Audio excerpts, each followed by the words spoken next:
Again, I said I'm from the Uniformed Services of University, and I am the medical director for an organization called CHAMP, which is the Consortium for Health and Military Performance, one of the centers of excellence under the DoD. Our information resource sharing portal is called the Human Performance Resource Center, or HPRC, and you see the URL there.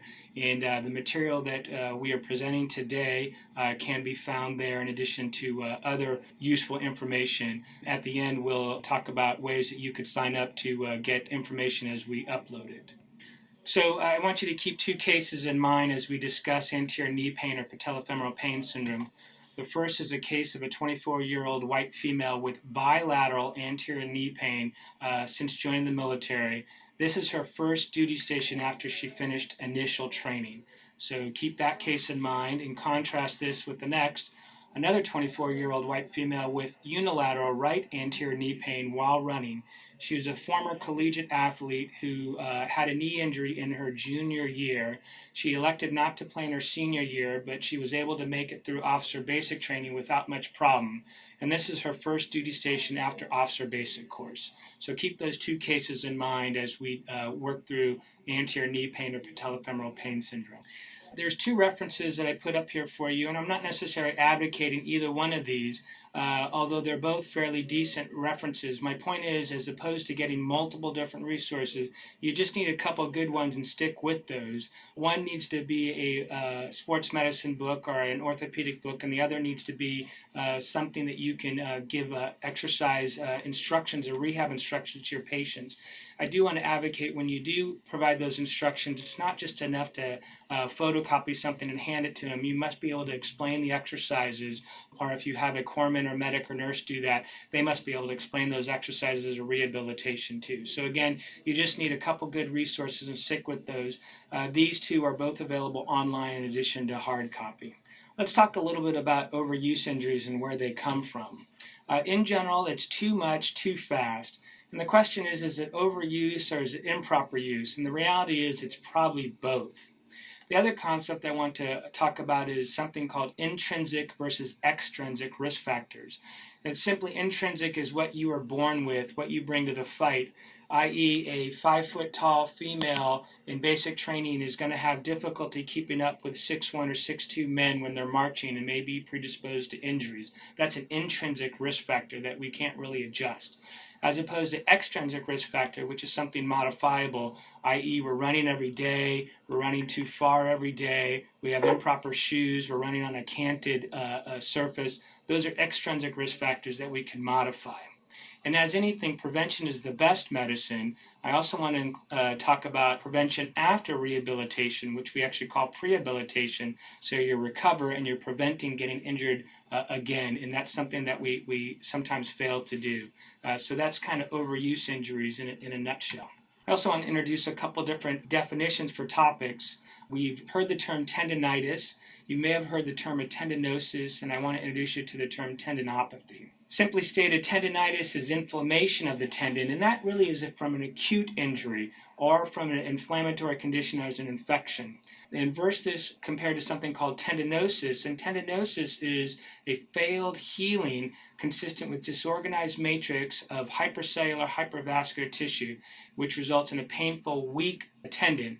That really requires a tissue diagnosis, meaning that you would have to biopsy or debride tendons, and we don't really do that in reality. But the point is that a tendinitis is an acute injury. Anything past a week or two, it's no longer a tendinitis, and it's probably going into the tendinosis. Simply said, we probably should be using the term tendinopathy, which just means a disease of the tendon. This also has treatment indications. Giving an NSAID or nonsteroidal really won't help an inflammation because it's not an inflammatory condition. It may help control pain, but it's not going to help control the actual cause of the injury. So it's probably better to use the term tendinopathy as opposed to tendinitis. This is the construct of our musculoskeletal encounter, and it would have to include a good history. We'll go over the salient points of a history, and then our physical exam should be done in this order every single time so you don't miss any of the salient features, and that will be inspection, palpation, checking for range of motion, strength testing, and then we'll go over special test. And then you decide after that what diagnostic test, decide on what your differential, and then your management, and we'll go over each of these in a little bit more detail. But in a nutshell, you want to know where it hurts, and depending on where it hurts, you have to decide what structures lie there, and then decide if this is the victim or the culprit. And let me explain that concept a little bit more. The victim is actually what is hurting, but it's not the actual cause of the injury. And quite often, knee pain is because of weak hip or core strengthening, and the culprit is actually the weak core or the hip strengthening, but yet the knee is the victim. And so really, you have to find what the culprit is if you ever hope to fix the underlying problem. So again, thinking in the terms of victims and culprits is very helpful when we're doing musculoskeletal evaluation. So the important things in the history for an MSK type exam is obviously what their chief complaint is, and then you need to find out what the antecedent event is or what the repetitive activity. Something caused this, and if you have any hope of fixing it, you have to find out what the problems are that initiated this cascade of events. It'd be very important to know what injuries they've had in this area before, and then what therapies have been attempted, because if those have been successful, you'd like to redo those, or if those have been unsuccessful, it's not worth doing those again. And also realize that musculoskeletal conditions can always be a medical condition. For instance, ankylosing spondylitis can present as back pain, but it's really more of a medical condition as opposed to just musculoskeletal back pain. And then really the key is, what does the patient want to do? What are their occupation and treatment goals? And that's how you're going to tailor your therapy, and that's why this is circled there on the history portion. So let's talk now specifically about patellofemoral pain syndrome or anterior knee pain. It's extremely common. 25% of all knee injuries are some sort of anterior knee pain. Out of all musculoskeletal complaints, it's 11% of all musculoskeletal complaints. The most common diagnosis in our runners, and unfortunately the most common reason for failing basic training, whether that's Army, Air Force, Navy, or Marines. We know that there is a female to male ratio, and it turns out that females are more likely to get patellofemoral pain syndrome in about a 2-to-1 ratio, and I'll show you some of the reasons why that is the case. So more on patellofemoral pain syndrome. Unfortunately, there's no agreed upon etiology, and it's really a multifactorial disease. And again, there's no agreed upon definition, which is why sometimes it's difficult to sort through some of the literature when we talk about anterior knee pain. Some of the clinical symptoms associated with patellofemoral pain syndrome is a kind of a diffuse anterior knee pain.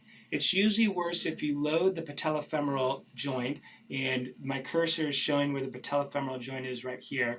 And so activities such as climbing stairs or sitting for a long time or squatting are going to load that patellofemoral joint.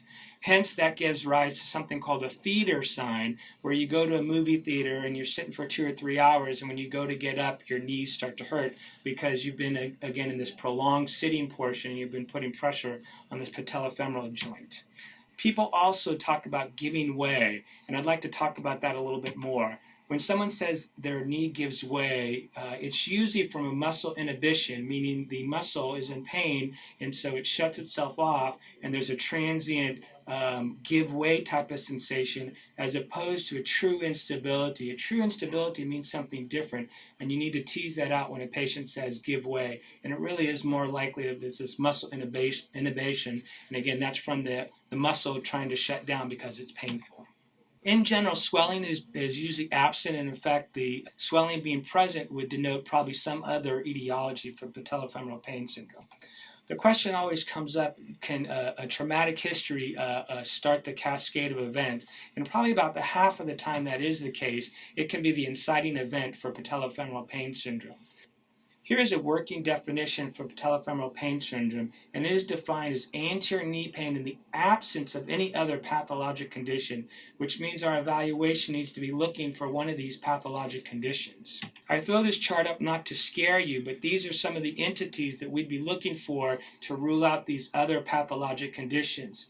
Fortunately, for the most part, most of these conditions are going to be treated in a similar fashion, and that's with good strengthening and rehabilitation. But these are going to be some of the entities that we look for in our physical exam.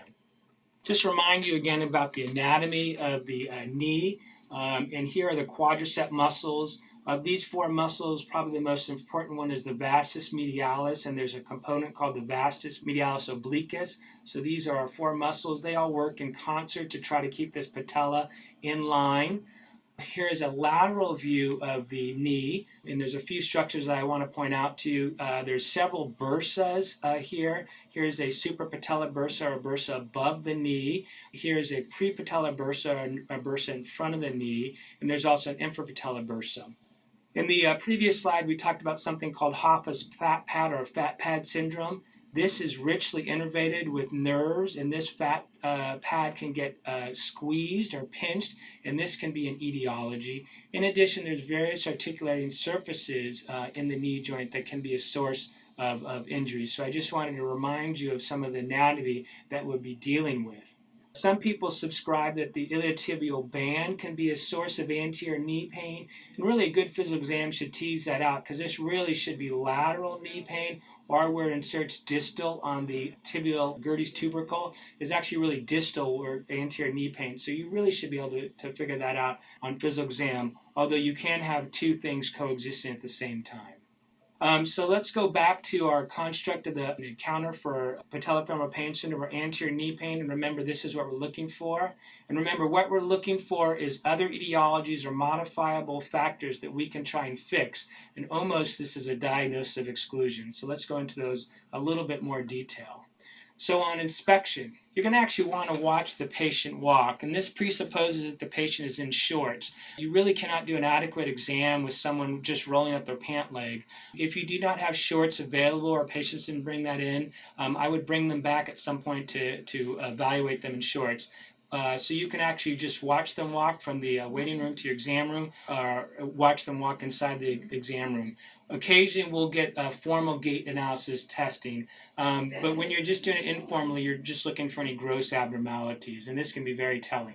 I'm going to build this slide and we'll talk about this. I would submit that you should check leg length abnormalities on a regular basis. Unfortunately, they're quite common and they can be the source of some problems. In addition, looking for foot abnormalities or malalignments. So let's talk about leg length discrepancies. There's something called a functional leg length abnormality, and that's if the pelvis is canted. One way to do that is from a relatively fixed point, such as the umbilicus. You'll measure down to the median malleolus and you'll compare both sides. And by convention, anything greater than 1 centimeter is an abnormality. This is opposed to a true leg length abnormality where you'll use a fixed bony reference, and we'll use the anterior superior iliac spine down to a point on the median malleolus. And you're really seeing, is the femur on this side longer than the femur on that side, or is the tibia on this side longer than the tibia on that side? True leg length abnormalities usually present earlier in life, and they usually don't present as an adult, and so most of the time you'll be dealing with a functional leg length abnormality. If you're unsure, one of the things you can do is order what's called a scanogram, and that's an x-ray actually that measures the femur, measures the tibia, and you can tell someone has a true leg length abnormality. So again, looking for leg length discrepancies every time is helpful. If it's over 1 centimeter, we usually try to help accommodate that with some sort of foot insert. You never go and give them a full centimeter insert. You would start at 1/4 of a centimeter, then to 1/2 a centimeter, and see if that helps on the short leg. These are some other malalignments that you'll be looking for. More commonly, you'll see the genu valgum, or this is another picture of a genu valgum. This person actually has probably what we call femoral anteversion or tibial torsion, so the femur is actually canted forward, or the tibia is actually externally rotated. Internally rotated. And so these are malalignments that you'll be looking for. And then foot structure, you'll need to have them barefoot to look at that. Pes planus is very common, and it's often associated with problems, and really it hasn't been causally found because it's so ubiquitous in society, but it is important to look for pes planus. If you truly see a high arch foot or pes cavus, what the problem is with that is they do not accommodate the forces very well because they're really a rigid foot, and someone that has a pes cavus will most likely have some sort of problem from the ankle, the knee, or the hip, and so a true pes cavus is an abnormality that you want to look for.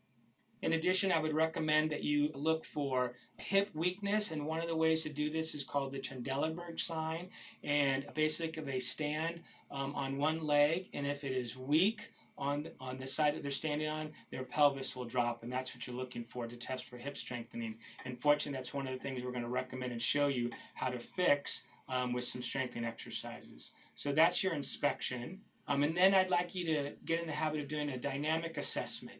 You may have heard the term of a Q angle, and that was kind of a formal measurements. And those are kind of difficult to do because not everybody uses the same landmarks. And so really what's better to do than a Q angle is a dynamic assessment. And the way to do that is through doing either a single leg squat or a step down. And if you do a single leg squat, this is an example of a good dynamic assessment. This patient actually is aligned well and is centered well and is not canted. And in this person, to maintain posture, they have to cant their body because they're weak in their hips and their knees. And so this would be an example of a bad single leg squat.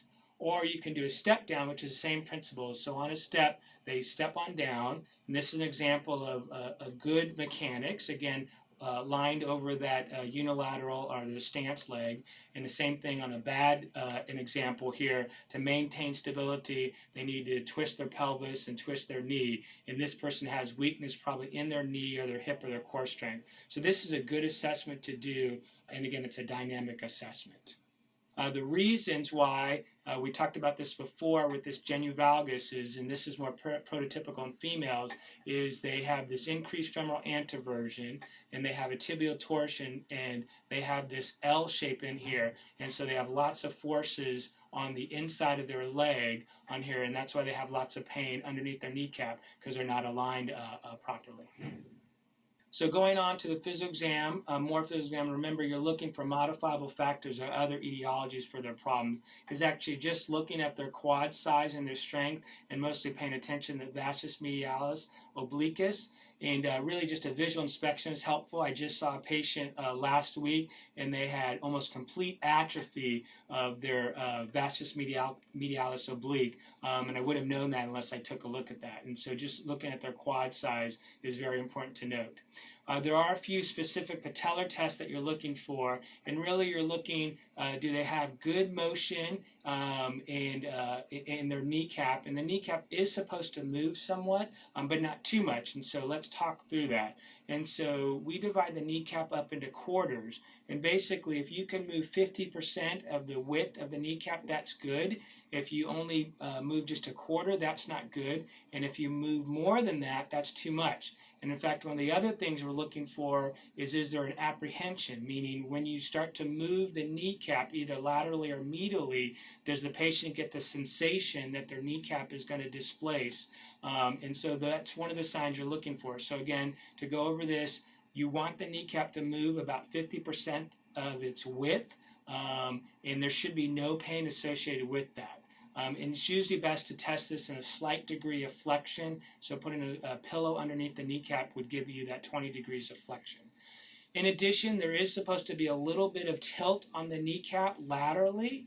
And so one of the things you're looking for is as you lift up the lateral portion of the kneecap, does it move slightly? And again, it's supposed to move 15 degrees, and that's a gestalt.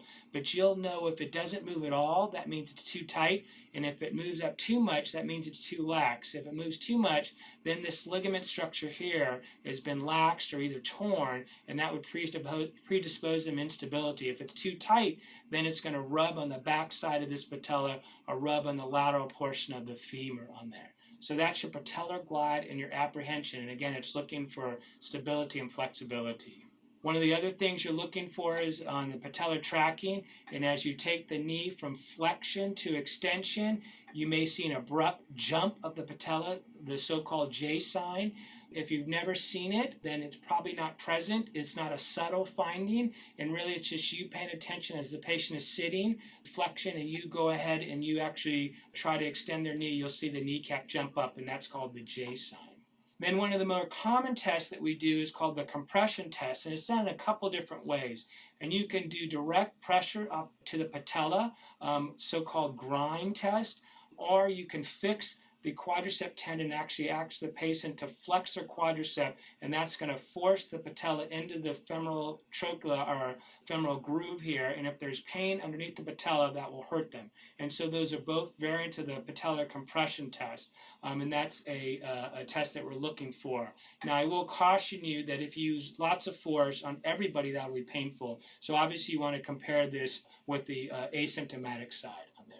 The other thing I'd like to talk about is something called a plica, and if just to make sure everyone's aware of that, a plica is some sort of soft tissue structure somewhere along one of the compartments of the knee, and it's either vestigial remnant or scar tissue, but in any case, this soft tissue gets pinched as the patella is flexing or extending between the femur. Now, if you take everyone to surgery, there is quite a high incidence of just having plicas present, but they're not always a symptomatic cause. I submit to you that when you feel it, you'll know that that soft tissue being compressed is the source of their pain. And so being aware that that's the problem is very helpful. And that's one that's amenable to sometimes injections or surgeries, but just be aware that there's such thing as called a plica.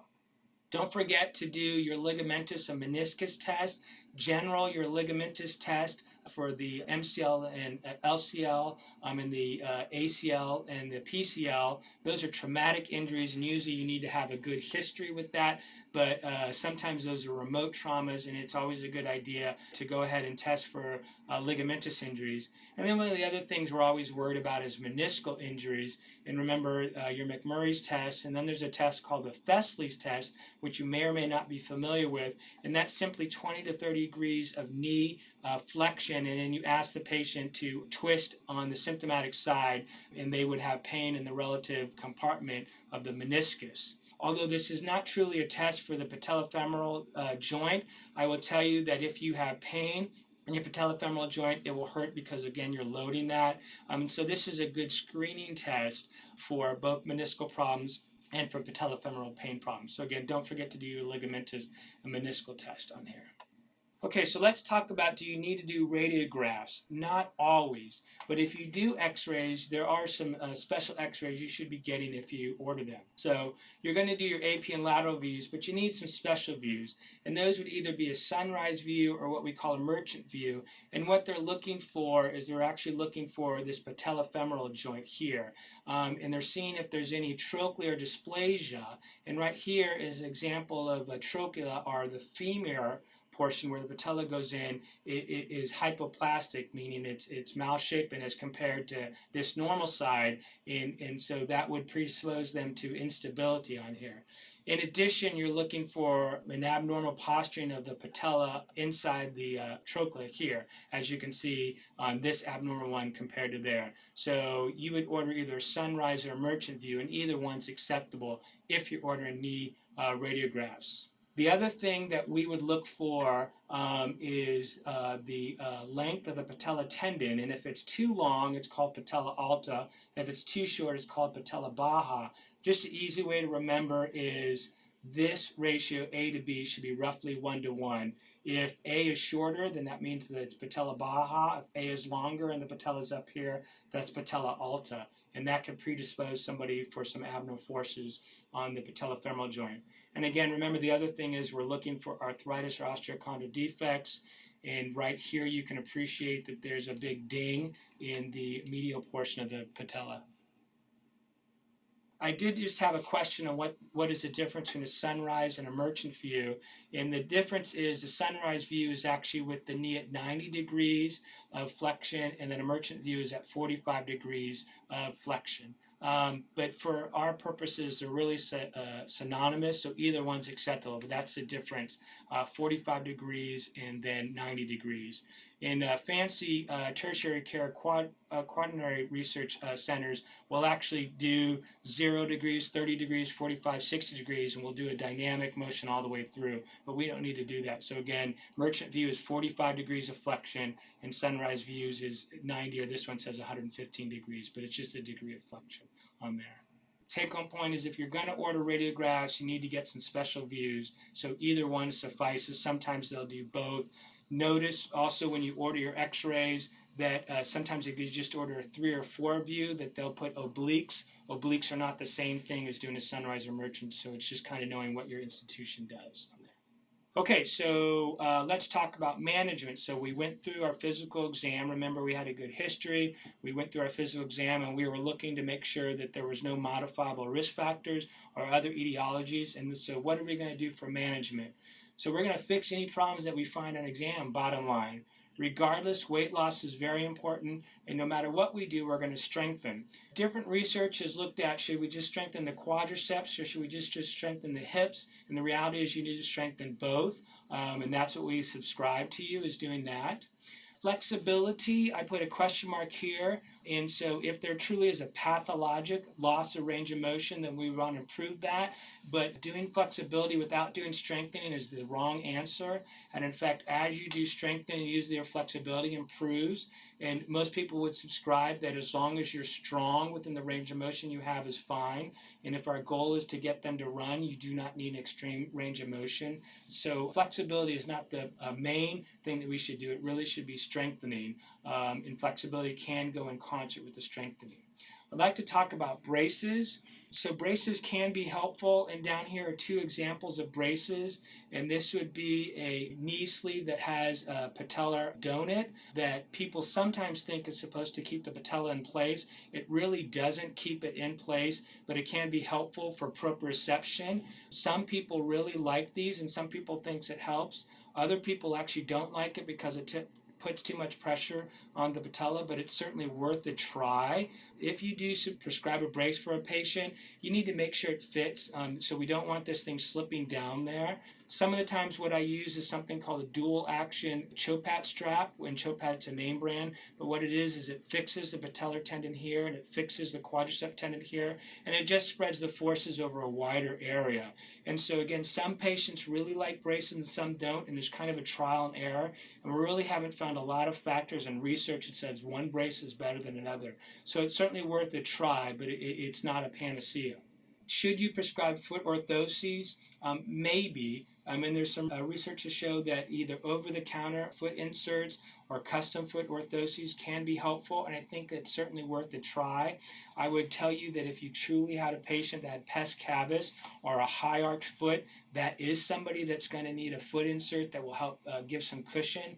Pes planus, it's kind of dealer's choice, and it's worth a try, but it's not the end-all be-all, and unless you do strengthening, I would not use that as my sole treatment regime.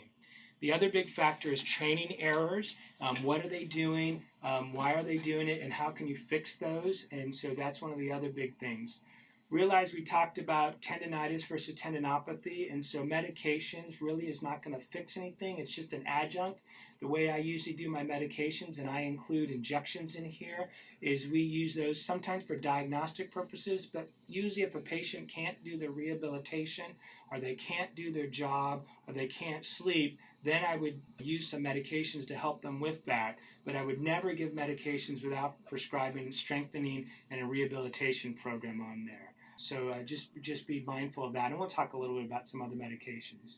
Be very leery for surgery. It's only for clearly defined problems, and so if someone truly had a traumatic dislocation, traumatic instability, that may be a reason for that. If you truly had a plica that was a symptomatic cause of their knee pain, that may be an indication for surgery. And so be very cautious of surgery with that, and it is not the mainstay, and they need to be very selective patients that we do that. Rarely can you totally fix this problem. Follow-up is a key, and you need to ensure that they're doing their exercises.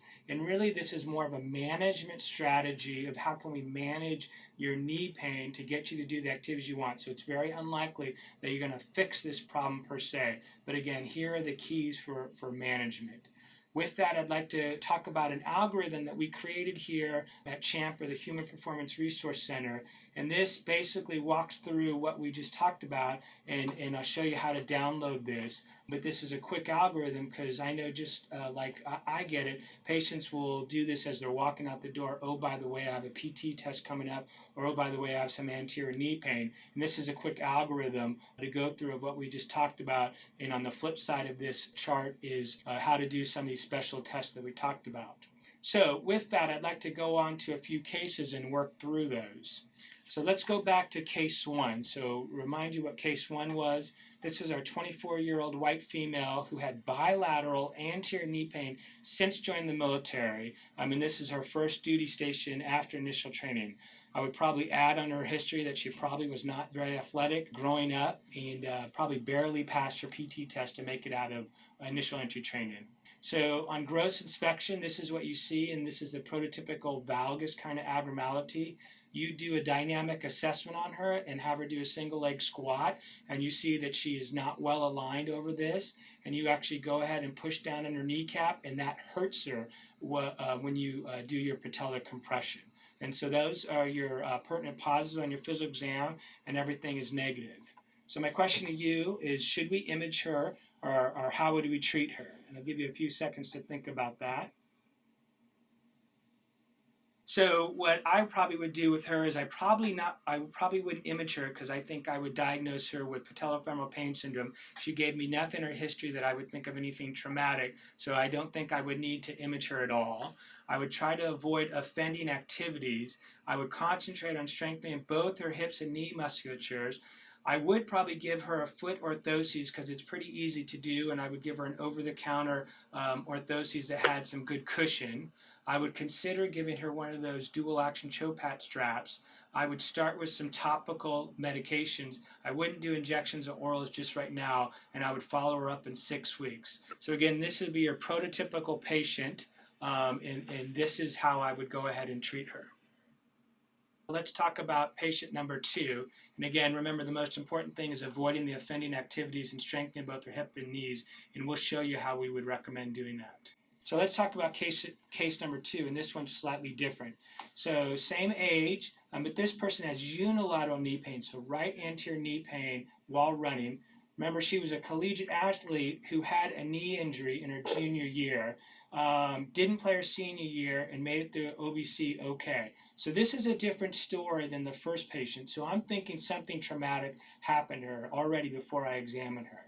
So let's do scenario A. When you do your glide test, this is too much motion. So remember, we wanted only 50%, and this is 75 to 100% of a patellar glide.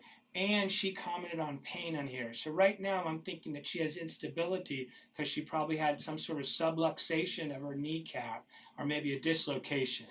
All right, contrast to scenario B, where when we do our meniscal test, especially test, remember that was 20 to 30 degrees of knee flexion, she had pain in the medial joint line. So in this patient, I'm worried that she had some sort of osteochondral defect, or she had some sort of meniscal injury. Okay, so this was instability, and this is some sort of mechanical trauma. So how would we treat these patients? Well, for scenario A, I need to do some additional evaluation for instability or cartilage damage. And for scenario B, I'm worried about meniscal and cartilage damage. So these are patients that I would image here, probably starting with x-rays and maybe moving to MRI. But these patients are different than patient 1, who had bilateral knee pain and a nonspecific exam. Regardless, I'm still going to avoid offending activities, and I'm still going to do knee and hip muscular strengthening regardless of the evaluation. And that's the key point that I wanted to point out with that. So in wrapping up the talk, I wanted to let you know that this is a very common clinical diagnosis. Our evaluation is looking for definitive etiologies and/or modifiable risk factors. And regardless of the etiology, our treatment is going to be centered on strengthening knee and hip to allow our patients to meet their goals. I'd like to show you some more of those resources. Again, this is our resource for the Human Performance Resource Center, where all this material will be posted.